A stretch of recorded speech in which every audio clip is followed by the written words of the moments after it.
Hey, shalom everyone. This is Amir Tsarfati, and I'm live from Connect here in Galilee. And these are breaking news. It's basically a short way for me to communicate to you that it's, as you can see behind me, Galilee is still peaceful. And that's the calm before the storm. Let me pray, and I want to give you a short update. By the way, short update not only on what's going on here, but what's going on across the Atlantic, also in Venezuela, so you understand, for those of you who live in America, what might happen once again in 2024. Father, I thank you for your wonderful sovereignty.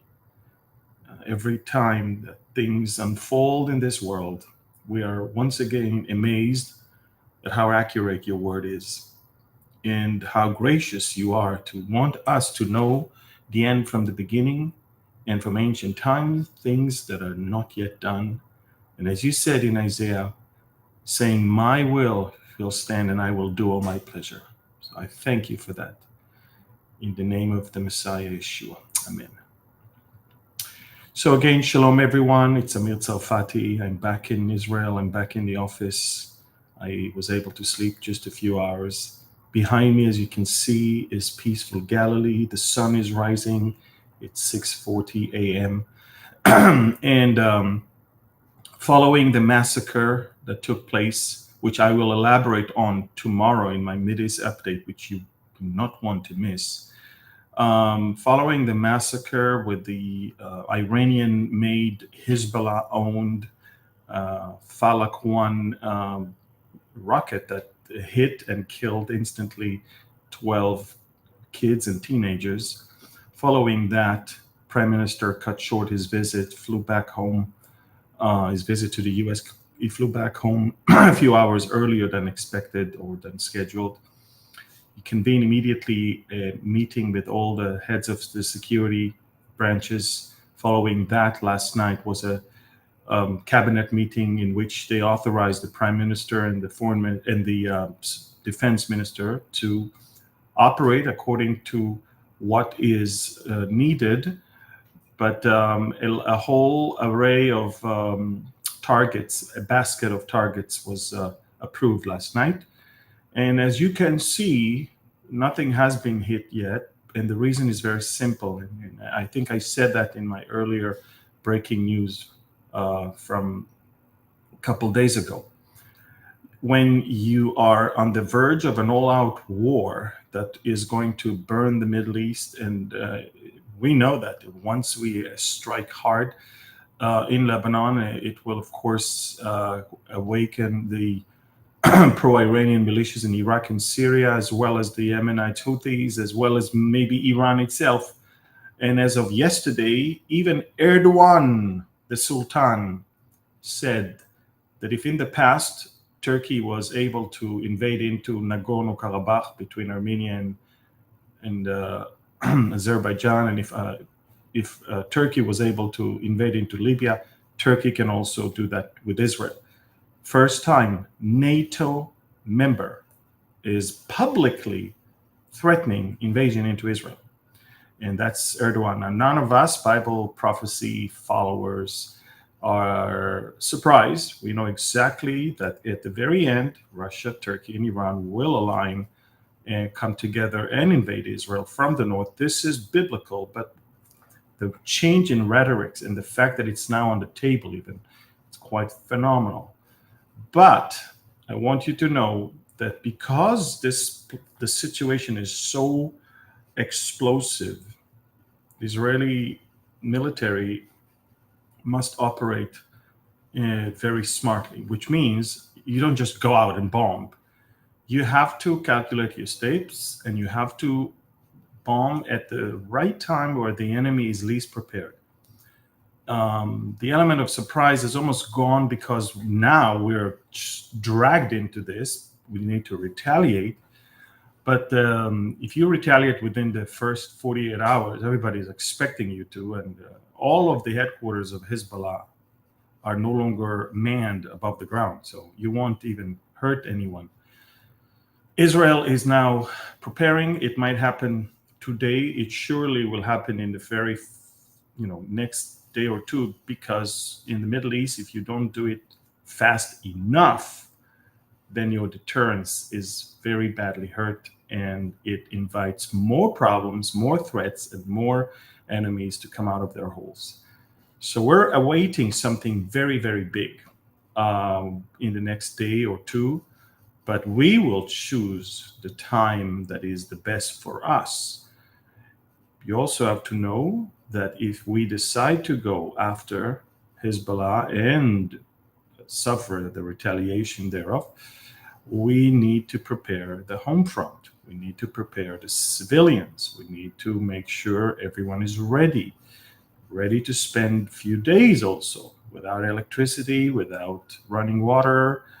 If our infrastructures are badly hurt, that could be a possibility. We need to make sure people are having their bomb shelters ready and prepared, whatever is necessary for them. So these are things that you have to take into consideration before you go out and try to destroy your enemy, which is an enemy that is in alliance with, of course, many others around you.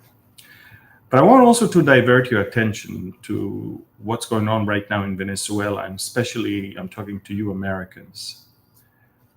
I wrote a couple days ago that Maduro is probably going to win, not because the people want him, it's because he's going to do what others did and what he did even before, to forge the elections. It's a scam. And of course, the familiar thing happened a few hours ago. The counting has stopped. Sounds familiar? 2020, this is it. Not only that, but in the Venezuelan style, it's not just that they stopped counting, because the overwhelming majority of the people overwhelmingly voted for the other candidate, who no doubt won here. But now armed gangs are storming into voting locations and stealing boxes with ballots. And on my Telegram channel, you can find videos of these things happening right now. So, if you think that you can get away with stealing elections once, why would you not do it again? Maduro stole elections once, he's doing it again. And this is just a reminder to all Americans that you may face the same thing. If the system is broken, the voting system, the election system, if you can actually have large cities with millions that can actually vote without even showing ID, if you can stuff ballots into mailboxes and expect them to all count because, that's how it works, you might expect the same thing happening again. So I want you to follow me on Telegram. There is an amazing array of videos there that shows what's going on in Venezuela right now in America. Get ready, because I don't think the Democrats are willing to let go of their powerhouse, neither in the houses nor in the White House itself. So I'm telling you, folks, the next few months are not just going to be stormy here in the Middle East, but also across the ocean in America, which will cause greater instability, around the world, something that China, Russia, Iran, and North Korea are eagerly waiting for. So again, folks, Israel is bracing for a massive retaliation following our planned strike. Prime Minister Netanyahu knows one thing: if you don't want to strike hard and to send a message, then don't strike at all.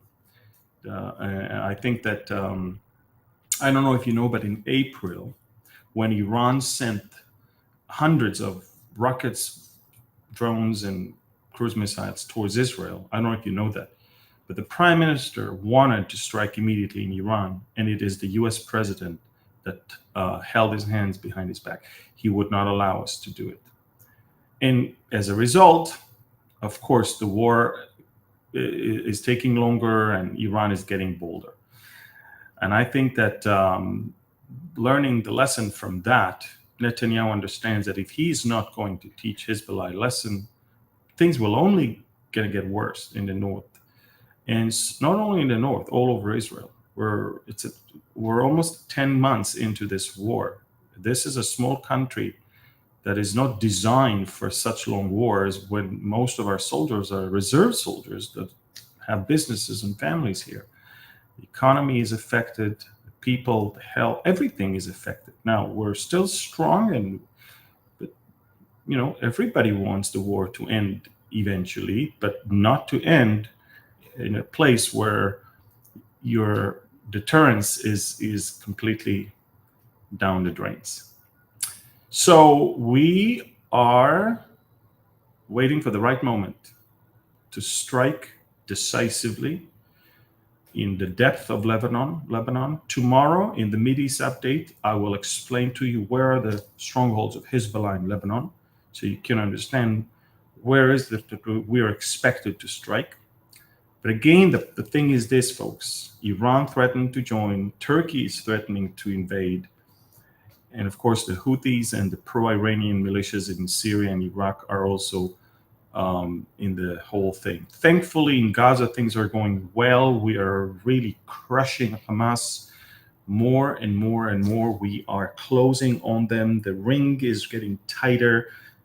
The Gazan population is in a smaller and a smaller area where it's easier for us to advance more and more and more and find more tunnels, more rockets, and even recover some bodies of more and more abductees that we know that they're dead, but we haven't yet reached their bodies. So here we go, folks. The next few days are very important, very decisive, very, very crucial.